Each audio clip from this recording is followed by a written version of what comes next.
ሰላም ሰላም፣ ጤና ይስጥልን ውድና የተከበሯችሁ የቻናሌ ቤተሰቦች እንዲሁም የኖላዊ ድራማ ተከታታዮች ሰላማችሁ በያላችሁበት የዓለም ዳርቻ ሁሉ ቪዲዮውን ስትጀምሩ ላይክ እና ሼር ሰብስክራይብ እያደረጋችሁ ጀምሩት። ጆሮ ከስር ተፈቷል። እንዳያችሁ ጆሮ ከስር ተፈቶ ሀና 30,000 ብር ከፍላ በዋስ አስፈትተዋለች ማለት ነው። ሀናም እጅግ በጣም ደስ ብሎታል ስለተለቀቀ።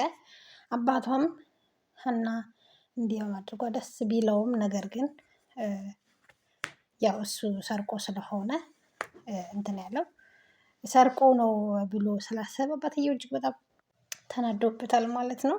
የሀና አባት እጅግ በጣም ተናደውበታል እና ሊያገኛቸው ሲሄድም ሰርቀህ ነው የታሰርከው አይደለ? አሁን እውነቱን ንገረኝ ሲለው አይደለም ያው ጆሮ እውነቱን መናገር ስላልፈለገ ነው። የእሳቸውን ሕክምና ለማስጀመር እሳቸውን ለማሳከም የእንጀራ አባቱን ብር እንደጠየቀ ለመናገር ስለፈራ አይ አይደለም ፋዘር አይደለም ሰርቄ ነው አልኩኝ፣ በቃ ይመኑኝ፣ ዝም ብለው ይመኑኝ ይለዋል። አባትየውም ይህን አባትን በፍጹም አላምንህም፣ እኔ በፍጹም እንደዚህ አይነት ልጅ እንዲኖረኝ አልፈልግም አልፈቅድምም። ስለዚህ ከዚህ በኋላ ካጠገቤ እንዳትደርስ ላይህ አልፈልግም ብሎት እጅግ በጣም አዝኖ ጆሮም እጅግ በጣም አዝኖ ነው ያለው ማለት ነው። ምክንያቱም ያው እንደ አባትም በቃ እንደ ቤተሰብ ያያቸው ሀናንና አባቷን ስለሆነ በጣም ነው ያዘነው። እንደዚህ ሲባል እጅግ በጣም ተሰምቶታል ማለት ነው። ነገር ግን ያው እሱ ጆሮ ሰርቆ አይደለም፣ በአሁኑ አንድ ቀን እውነታውን የሚናገር ይሆናል ማለት ነው ሰርቆ እንዳልሆነ። ሀናም አባዬ ሰርቆ አይደለም ብላ ልታስረዳ ሞከረች። በፍጹም ሊሰማት ፈቃደኛ አልነበረም ማለት ነው። እዚህ ጋር ደግሞ ኤላ እጅግ በጣም ተናዷል። እንዴት ከአባትሽ እንዴት ጆሮን ታስበልጫለሽ ብሎ ተናዶባት ነበረ በሀና። እናም ተጣልተዋል። ሀናና እሱ ስለተጣሉ አሁን በቅናት ያው ቅናት ነው እንደሚያደርገው አይደል? አንዳንዴ ቅናት በጣም ከባድ ነው። ስለዚህ እንዴት ከአባትሽ ሕክምና እንዴት ለጆሮ ታስበልጫለሽ ወይስ ጆሮ ወደሸዋል ይላታል። እንዴት እንደዚህ ታስባለህ? ካንተ ይሄንን አልጠብቅም። በአባቴ ልብ ውስጥ ያለ ሰው ሁሉ በእኔም ልብ ውስጥ አለ ትለዋለች። እና ኤልያስም ከቅናቱ ብዛት ለደላለው ጓደኞቹ ስሙ ትንሽ አያዝም ማለት ነው። ለሱ ሀና ጆሮን እንደምትወደው ነገረችኝ፣ ፍቅር ይዟታል፣ አፍቅረዋለች እያለ ይነግረዋል።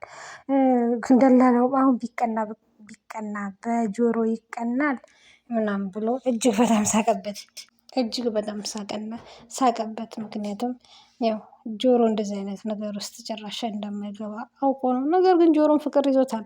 አሁን ጦርነቱ በይፋ ሊጀመር ይመስለኛል።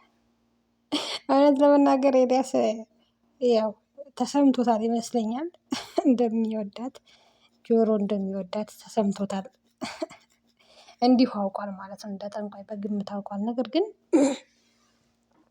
ሀና ማድረግ ያለባት እና ያደረገችው፣ ምክንያቱም ባለውለታዋ ነው፣ ጆሮ ማለት የቤተሰብ አካል ነው ብላ ስለምታስብ ትክክለኛውንና እውነተኛውን ነገር ነው ያደረገችው ማለት ነው። ምክንያቱም ያው ጆሮ ማንም የለውም፣ ማንም ሰው ቢሆን የሚያደርገው ነው። እውነት ለመናገር ኤልያስ በጣም ነው ያናደደኝ እኔን ራሱ ማለት ነው። ምክንያቱም እንዴት ጆሮን ታስበልጫለሽ ከአባትሽ?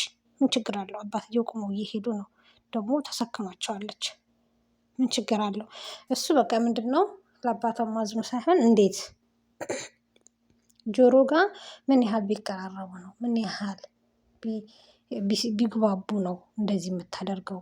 ስለዚህ ወደዋለች፣ ስለዚህ አፍቅረዋለች፣ ተፋቅረዋል ብሎ ነው። በነገራችን ላይ ኤልያስ እኮ ማወቅ ያለበት ነገር ለሱም እኮ እሺ አላለችውም፣ ገና ምንም እሺ አላለችውም ማለት ነው። እና ምንም እንትን በማይል ነገር እንደዚህ መቅናት አስፈላጊ አይመስለኝም። እና ነገረ ስራው በጣም ነው ያናደደኝ። እንዴት ታደርጊለታለሽ ምናምን ሲል በጣም ነው ያናደደኝ። ምክንያቱም ጆሮ ምስኪን ልጅ ነው፣ ጆሮ የሚያሳዝን ልጅ ነው።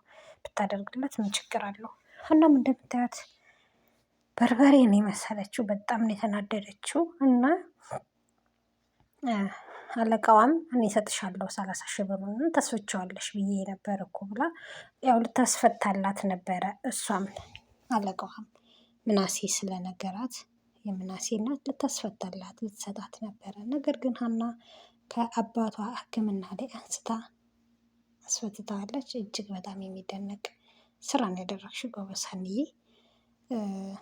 ኤልያስ ግን ደማችን ነው ያፈላኸው ሄድ የሁላችንም ማለት ነው። እንደዛ ማድረግ አልነበረብህም። ሀናን በጣም ነው ያስከፋሃት። አሁን እንደ እብድ ሁሉ እያበደ ነው ያለው ማለት ነው። ደላለው እንደውም ጆሮ ሲተካ ደግሞ አንተ መጣብኝ አይ ድሌ በቀራዬ ምናምን ይለዋል ማለት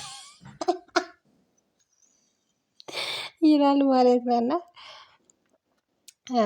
ትንሽ አስቸጋሪ ነው። ኤኒዌይስ እስኪ በቀጣይ የምናየው ይሆናል ማለት ነው። አሁን ኦልሬዲ ድብድብ እንትኑ ሊጀመር ነው። በቃ ጦርነቱ አሁን ኤልያስና ጆሮ መቼም ከዚህ በኋላ ሰላም አይኖርም ማለት ነው። ምክንያቱም ያው እሱም ስለሚወዳት እና ላይክ ሼር አድርጉ ቤተሰብ እስኪ ቀጣይ የምናየው